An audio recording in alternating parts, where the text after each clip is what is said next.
সকাল ৯টা নিউজে সবাইকে আমন্ত্রণ। সাথে আছে আমি নাফিস আব্দুল্লাহ। বিএনপি চেয়ারপারসন ও সাবেক প্রধানমন্ত্রী বেগম খালেদা জিয়ার চিকিৎসায় সহযোগিতা করতে যুক্তরাজ্য ও চীন থেকে পৃথক দুটি বিশেষজ্ঞ চিকিৎসক দল ঢাকায় আসছেন বলে জানিয়েছেন দলটির স্থায়ী কমিটির সদস্য ও খালেদা জিয়ার ব্যক্তিগত চিকিৎসক অধ্যাপক ডাক্তার AZM জাহিদ হোসেন।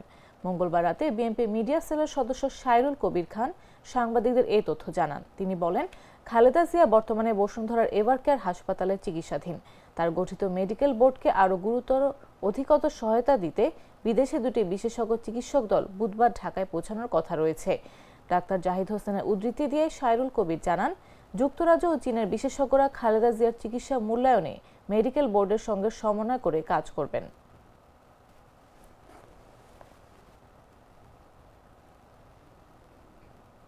লন্ডনে অবস্থানরত বিএনপির ভারপ্রাপ্ত চেয়ারম্যান তারেক রহমান এখনো দেশে ফেরার জন্য ট্রাভেল পাসের আবেদন করেননি। তিনি আবেদন করলে 1 ঘন্টার মধ্যে ট্রাভেল পাস দেওয়া সম্ভব বলে নিশ্চিত করেছে লন্ডনের বাংলাদেশ হাই কমিশন সূত্র।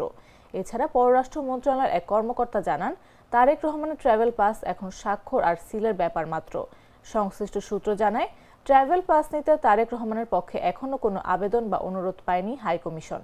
তবে তারেক রহমানের ঘনিষ্ঠ এমন দুজন বিএনপি নেতা হাই কমিশনে যোগাযোগ করেছেন। তারা জানতে চেয়েছেন ট্রাভেল পাস পেতে কতক্ষণ লাগতে পারে। জবাবে বাংলাদেশ হাই কমিশনের কর্মকর্তারা জানিয়েছেন, সর্বোচ্চ 1 ঘন্টায় তার ট্রাভেল পাস ইস্যু করা সম্ভব। ট্রাভেল পাস নিতে সরাসরি বাংলাদেশ হাই কমিশনে যেতে হবে না তারেক রহমানকে। তাকে একটি আবেদন পাঠাতে হবে। আবেদন করতে হবে হাই কমিশনের নির্ধারিত ফর্মে। সঙ্গে যুক্ত করতে হবে একটি ছবি, পুরাতন পাসপোর্টের ফটোকপি অথবা বাংলাদেশি নাগরিকত্ব সনদের কপি। তারেক রহমানের ক্ষেত্রে যত দ্রুত সম্ভব ট্রাভেল পাস দেয়া হবে বলে নিশ্চিত করেছে সরকারি সূত্র।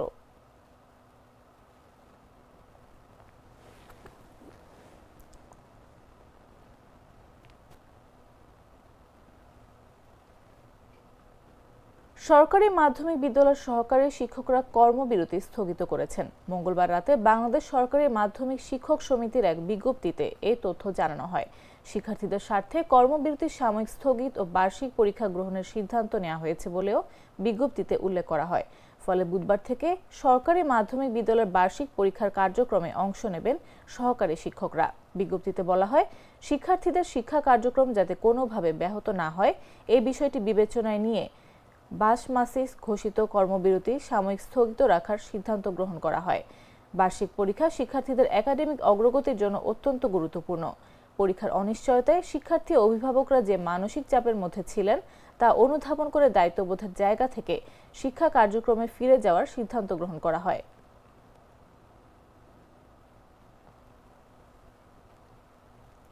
নিজ দলের কর্মীদের উদ্দেশ্যে জামাতে ইসলামীর নায়েবে আমির ATM আজহারুল ইসলাম বলেছেন, ভোট ছিনতাই করতে যারা আসবে তারা যেন ভোট চুরি করে দুহাত ফিরিয়ে নিয়ে যেতে না পারে। বলেন, এবারে নির্বাচন শুধু ক্ষমতা পরিবর্তনে নয়, এই নির্বাচন আদর্শিক পরিবর্তনের নির্বাচন। এবারে নির্বাচন সন্ত্রাস চাঁদাবাজ মুক্ত করা নির্বাচন। মঙ্গলবার বিকেলে ফরিদপুর শহরের অম্বিকা ময়দানে জামাত ইসলামী ফরিদপুর শাখার আয়োজনে গণসমাবেশে এসব কথা বলেন জামাতের নায়েবে আমির। আমাদের সময় এসেছে সেই শব্দকে বাস্তবায়ন করার জন্য। আজকে আমরা জামাত ইসলামী, অন্যান্য ইসলামী দল এবং দেশপ্রেমিক দল নিয়ে আমরা আজকে আন্দোলন করছি। একটা সুষ্ঠু, আবার নিরপেক্ষ, সকলের কাছে গ্রহণযোগ্য এবং সমস্ত ভোটার উপস্থিতির মাধ্যমে একটি সুষ্ঠু নির্বাচন করার জন্য। সেই নির্বাচন করতে হলে 24-এর গণবিপ্লবের মধ্য দিয়ে যে পরিবর্তন হয়েছে, সেই জুলাই সনদে আমরা সবাই স্বাক্ষর করেছি। সেই স্বাক্ষরকে তো সনদ আইনি ভিত্তি দেওয়ার জন্য আমরা গণভোটের আয়োজন করার জন্য সবাই একমত হয়েছি। শুধু আমরা একদিনে হবে না, আলাদা আলাদা দিন হবে, এই ব্যাপারে দ্বিমত সৃষ্টি হয়েছে। আমরা সবাই বলেছি ঐক্যমতের ভিত্তিতে জাতীয় নির্বাচনের পূর্বেই গণভোটের আয়োজন করতে হবে। এই দুইটা ভোটের প্রাণ কফি ক্যান্ডি, কররা কফি, কঠিন স্বাদে। হাইকে বলো বাই। নতুন দল যদি বাপদাদার পরিচয় ছাড়া 500 ভোট পায়, এটা অনেক বড় বিষয় বলে মন্তব্য করেছেন জাতীয় নাগরিক পার্টির দক্ষিণ অঞ্চলের মুখ্য সংগঠক হাসনাত আব্দুল্লাহ। মঙ্গলবার তার নির্বাচনী আসন কুমিল্লা 4 এলাকার ভানি ও সুলতানপুর ইউনিয়নের বিভিন্ন এলাকায় এনসিপির পদযাত্রা ও গণযোগাযোগে এসে এসব কথা বলেন তিনি। সেই সঙ্গে কাউকে বিভেদে জড়িয়ে না পড়ার অনুরোধ জানান তিনি। আমার কর্মীর উপরে যাইতে হবে, ব্যাপারটা এমন না যে রাস্তার মধ্যে কর্মী নামাইয়া চালাই যাবে। রাস্তার মধ্যে কর্মী নামাইয়া গত 17 বছর কে কোথায় ছিল আমরা দেখছি। বরং গত 17 বছরে বেশিরভাগ বিরোধী রাজনৈতিক দলের যারা রাস্তাঘাটে ছিল আমরা দেখি নাই। আমরা বিএনপির অনেক নেতা কর্মীকে দেখি নাই, দেখছি কিনা? বিএনপির এখানে মিছিল টিছিল দিচ্ছে রাস্তার মধ্যে দেখি নাই। তাদেরকে এখন বলে আওয়ামী লীগ। তাদেরা বিএনপির শাওন ভাই তারেক মুন্সি, ওনারা মিছিল করতে এখানে ওনাদের গ্রেফতার করে রয়ে গেছে, করে নাই জানি না, ওনাদেরকে এখন বানিয়ে দিচ্ছে আওয়ামী লীগ। আমরা কেউ আমাদেরকে পাথর ছুড়লে আমরা তার জন্য ফুল দিয়ে আমরা তার জন্য ফুল দিব আমরা তাকে।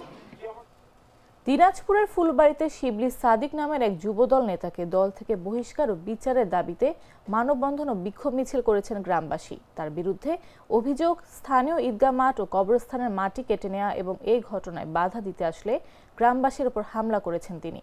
মঙ্গলবার দুপুর 12টায় উপজেলার শিবনগর ইউনিয়নের রাজা রামপুর রাঙ্গাপাড়া এলাকায় দিনাজপুর গোবিন্দগঞ্জ আঞ্চলিক মহাসড়কে এই মানববন্ধন করেন এলাকাবাসী। অভিযুক্ত শিবলি সাদিক ফুলবাড়ি উপজেলা যুবদলের যুগ্ম আহ্বায়ক। মানববন্ধনে বক্তারা বলেন, দলীয় ক্ষমতা ব্যবহার করে এর আগেও শিবলি সাদিক নদী থেকে অবৈধ বালু উত্তোলন, টেন্ডারবাজি সহ নানা অপকর্ম করেছে। সবশেষে ঈদগাহ ও কবরস্থানের মাটি কেটেছেন তিনি। তার আচরণে ফুলবাড়ির মানুষ অতিষ্ঠ হয়ে পড়েছে। ওই যুবদল নেতা উপজেলা বিএনপির সাধারণ সম্পাদক মোস্তাক আহমেদ চৌধুরীর আপন ভাগ্নে হওয়ায় তার অপকর্ম সম্পর্কে কেউ মুখ খুলতে পারেন না। তার কারণে দলের ক্ষতি হচ্ছে। দল থেকে শিবলি সাদিকের বহিষ্কারের দাবি জানান তারা। কিন্তু সামাজিক জায়গায় আমাদের ঈদগাহ মাঠে সে গতকালকে ভেকু লাগিয়ে জমি থেকে মাটি উত্তোলন করতেছিলেন।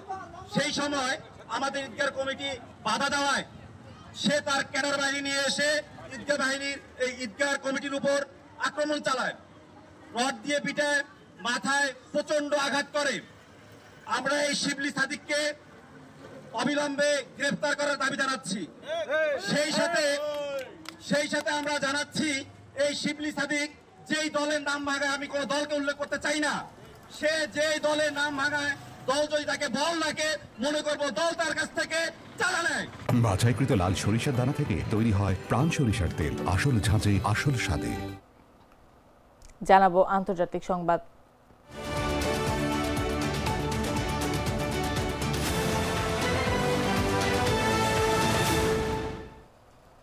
ঘূর্ণিঝড় ডিট্রয় বিপর্যস্ত শ্রীলঙ্কায় ব্যাপক ত্রাণ ও উদ্ধার অভিযানে 3 জন বাংলাদেশি সহ বহু নাগরিককে জীবিত উদ্ধার করা হয়েছে।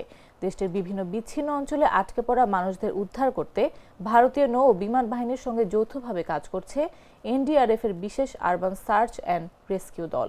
নয়াদিল্লি থেকে প্রকাশিত এক বিবৃতিতে ভারত জানায়, শ্রীলঙ্কা বিমান বাহিনীর সঙ্গে যৌথ সমন্বয় আইএনএস বিক্রান্ত থেকে চেতক হেলিকপ্টার এবং ভারতীয় বিমান বাহিনীর MI-17 হেলিকপ্টারগুলো ব্যাপক উদ্ধার তৎপরতা চালায়। বন্যায় আটকে থাকা অন্তঃসত্ত্বা নারী, নবজাতক, শিশু ও গুরুতর আহতদের তুলে আনা হয়।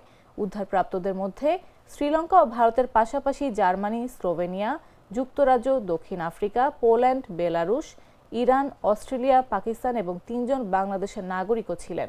বিবৃতিতে সংখ্যা উল্লেখ না করা হলেও ঢাকায় ভারতীয় হাইকমিশন জানায়, উদ্ধারকৃতদের মধ্যে 3 জন বাংলাদেশি।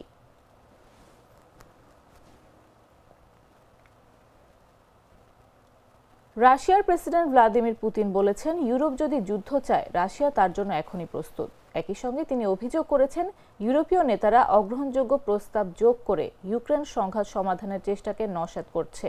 স্থানীয় সময় মঙ্গলবার ক্রেমলিনে ইউক্রেন যুদ্ধ বন্ধে যুক্তরাষ্ট্রের প্রেসিডেন্ট ডোনাল্ড ট্রাম্পের বিশেষ দূত স্টিভ উইটকফ ও জামাতা জ্যারেড কুশনেলের সঙ্গে এক বৈঠকের আগে পুতিন এসব কথা বলেন। প্রায় 4 বছর ধরে চলা রাশিয়া ইউক্রেন যুদ্ধ বন্ধে সম্প্রতি কূটনৈতিক তৎপরতা জোরদার হয়েছে। গেল রোববার যুক্তরাষ্ট্রের ফ্লোরিডায় শান্তি আলোচনা অনুষ্ঠিত হয়। ওই বৈঠকে মার্কিন পররাষ্ট্রমন্ত্রী মার্কো রুবিও, মার্কিন বিশেষ দূত স্টিভ উইটকফ ও প্রেসিডেন্ট ট্রাম্পের জামাতা জ্যারেড কুশনারের বিপরীতে ছিলেন ইউক্রেনের জাতীয় নিরাপত্তা ও প্রতিরক্ষা কাউন্সিলের প্রধান রুস্তেম উমরেভের নেতৃত্বাধীন একটি প্রতিনিধি দল। তারই ধারাবাহিকতায় মস্কোতে পুতিনের সঙ্গে সাক্ষাৎ করতে আসেন মার্কিন প্রতিনিধি দল। বৈঠকের আগে সাংবাদিকদের সঙ্গে আলাপকালে রুশ প্রেসিডেন্ট বলেন, ইউরোপের সঙ্গে যুদ্ধ চান না তারা, কিন্তু যদি ইউরোপ শুরু করতে চায় তবে তারা এখনই প্রস্তুত। তিনি আরও বলেন, ইউরোপীয় নেতাদের কোনো শান্তিপূর্ণ এজেন্ডা নেই, তারা যুদ্ধের পক্ষেই রয়েছে। পুতিন দাবি করেন, ইউরোপীয় নেতারা যুক্তরাষ্ট্রের ইউক্রেনের শান্তি প্রতিষ্ঠার প্রচেষ্টাকে বাধাগ্রস্ত করছে।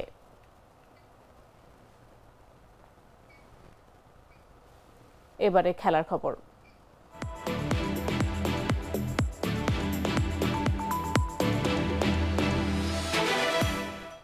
বিপিএল এর 12তম আসরের বিস্তারিত সূচি প্রকাশ করেছে বিসিবি। 12তম আসর শুরু হবে 26 ডিসেম্বর এবং 23 জানুয়ারি 2026 অনুষ্ঠিত হবে ফাইনাল। বিসিবি থেকে পাঠানো সূচিতে বলা হয়েছে 26 ডিসেম্বর সিলেট আন্তর্জাতিক ক্রিকেট স্টেডিয়ামে শুরু হবে বিপিএল। আগের মতো এবারও 3 ভেন্যুতে অনুষ্ঠিত হবে এবারের বিপিএল। ঢাকা, চট্টগ্রাম এবং সিলেট আগের আসরগুলোয় ঢাকা শুরু হতো বিপিএল, এরপর সিলেট এবং চট্টগ্রামে অনুষ্ঠিত হতো বিপিএল, এরপর আবার ফিরে আসতো ঢাকায়। এবার ঢাকায় একটি পর্বই অনুষ্ঠিত হবে, সে কারণে সিলেটে শুরু হবে বিপিএল। 2 জানুয়ারি পর্যন্ত সিলেটে অনুষ্ঠিত হবে বিপিএল, এরপর 5 জানুয়ারি শুরু হবে বিপিএল এর চট্টগ্রাম পর্ব। 12 জানুয়ারি পর্যন্ত এই পর্ব অনুষ্ঠিত হবে, এরপর 15 জানুয়ারি থেকে ঢাকা অনুষ্ঠিত হবে বিপিএল এর শেষ পর্ব, চলবে ফাইনাল পর্যন্ত।